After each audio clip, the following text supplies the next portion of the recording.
Perkenalkan, nama saya Marsyul Putra Johan dari kelas pendidikan IPA reguler A dengan NIM 250111500023, program studi pendidikan IPA. Jadi di sini saya akan membacakan teks pidato saya yang bertemakan pendidikan. Yang terhormat Ibu Dr. Hasriani SPD MPD selaku dosen pengampu mata kuliah Bahasa Indonesia, para orang tua dan para hadirin sekalian, serta seluruh generasi muda yang saya cintai dan banggakan. Assalamualaikum warahmatullahi wabarakatuh. Salam sejahtera bagi kita semua. Shalom, Om Swastiastu, Namo Buddhaya, dan salam kebajikan.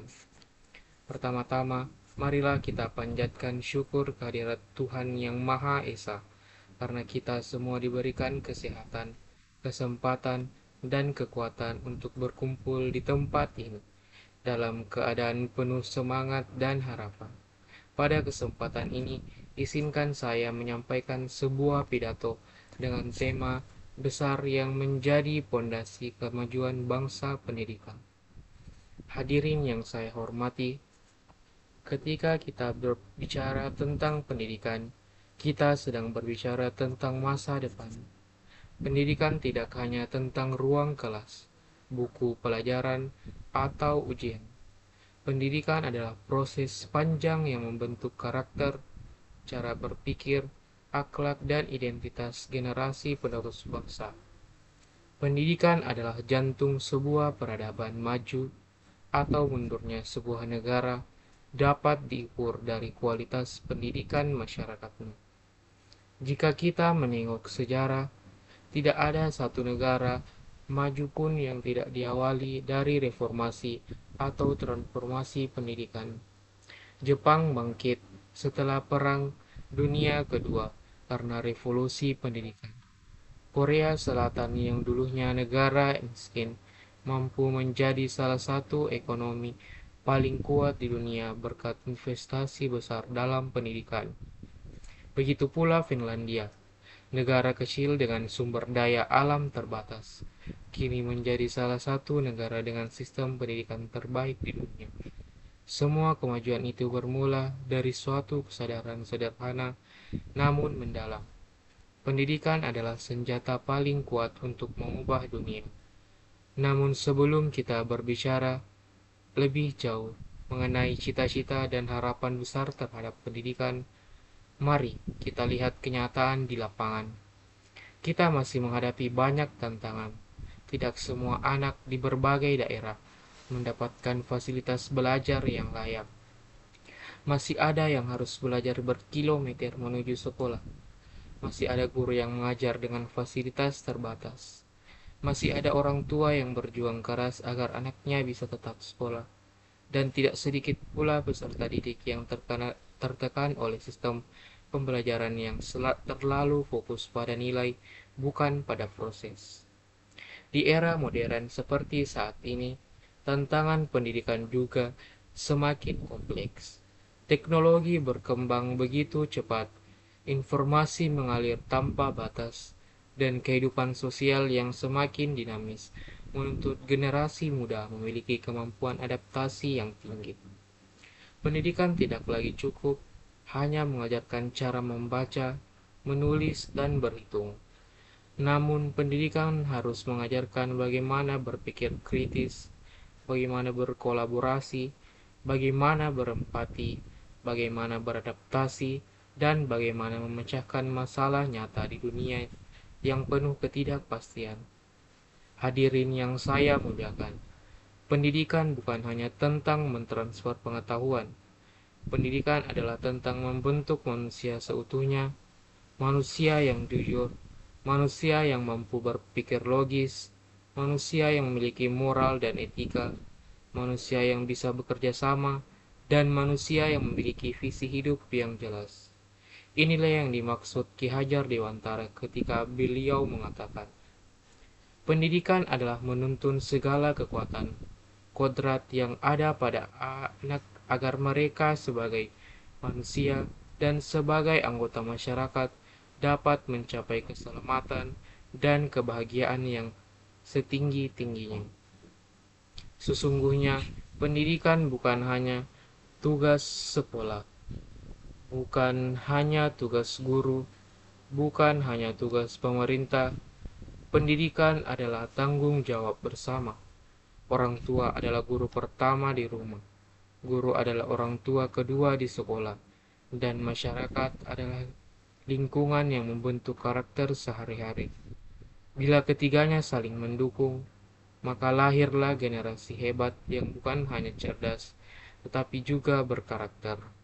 Namun, kita harus jujur mengakui bahwa seringkali pendidikan hanya dipandang sebagai syarat untuk mendapatkan pekerjaan. Sekolah kadang dianggap sekadar tempat untuk mengumpulkan nilai, mengejar ranking, atau demi mendapatkan ijazah.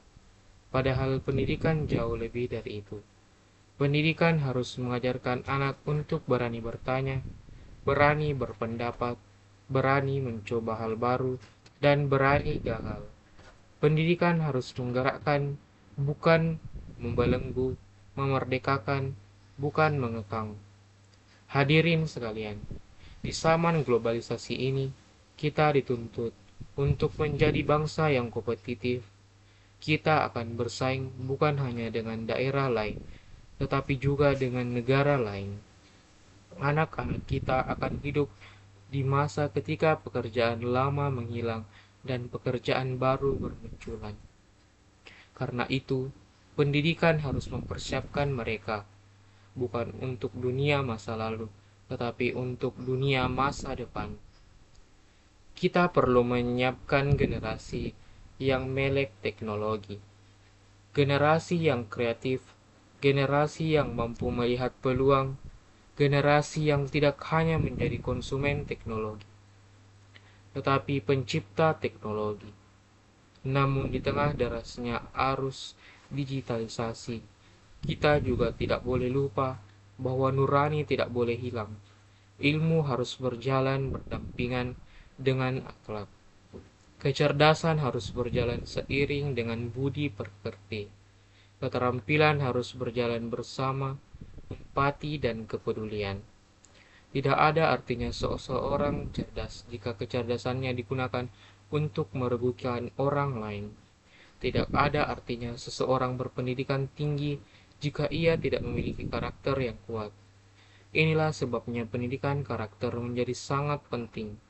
Pendidikan bukan hanya tentang otak, tetapi juga hati.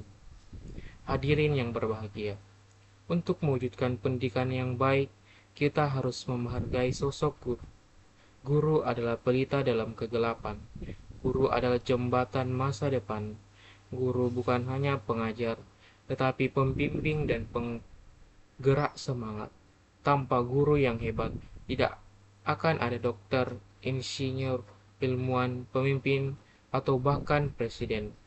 Oleh karena itu, mari kita hormati guru, mari kita dukung guru, dan mari kita tempatkan guru pada posisi yang mulia, sebagaimana mestinya.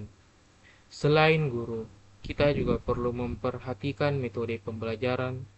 Anak-anak sekarang hidup di era digital, sehingga metode lama tidak bisa sepenuhnya diterapkan tanpa modifikasi. Mereka perlu pembelajaran yang aktif, kreatif, kolaboratif, dan kontekstual.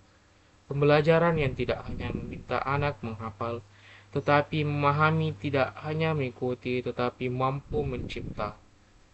Hadirin sekalian, pendidikan bukan hanya urusan orang tua atau sekolah. Kalian, para siswa dan mahasiswa, juga memiliki peran besar. Masa depan bangsa ini berada di tangan kalian. Belajarlah, bukan hanya karena kewajiban, tetapi karena kesadaran bahwa ilmu adalah cahaya yang akan membimbing kehidupan kalian. Gunakan waktu dengan bijak, isi hari-hari dengan hal yang bermanfaat. Beranilah bermimpi, beranilah berjuang, dan yang terpenting, jangan pernah menyerah. Saya ingin mengingatkan satu hal penting. Setiap anak memiliki jalannya masing-masing. Tidak semua harus menjadi doktor, insinyur, atau pejabat. Yang penting adalah menjadi manusia yang bermanfaat, apapun profesinya. Pendidikan sejati tidak mengukur kesuksesan dan ranking, tetapi dari kemampuan seseorang memaksimalkan potensinya. Hadirin yang saya cintai, akhirnya marilah kita membangun pendidikan yang lebih manusiawi, pendidikan yang memerdekakan, pendidikan yang menguatkan, pendidikan yang membuka harapan. Karena bangsa yang besar bukan hanya bangsa yang kaya sumber daya alamnya, tetapi bangsa yang cerdas sumber daya manusianya. Pendidikan bukan tentang hari ini, tetapi tentang masa depan yang akan kita wariskan kepada anak cucu kita. Investasi paling berharga di dunia ini bukanlah emas atau permata, tetapi pendidikan yang berkualitas. Mari kita gerakkan bersama. Mari kita dukung perubahan. Mari kita jadikan pendidikan sebagai prioritas utama, dan dengan pendidikan yang baik, saya yakin bangsa ini akan berdiri tegak di antara bangsa-bangsa maju di dunia. Sekian pidato saya kali ini. Terima kasih atas perhatian hadirin sekalian. Wassalamualaikum warahmatullahi wabarakatuh.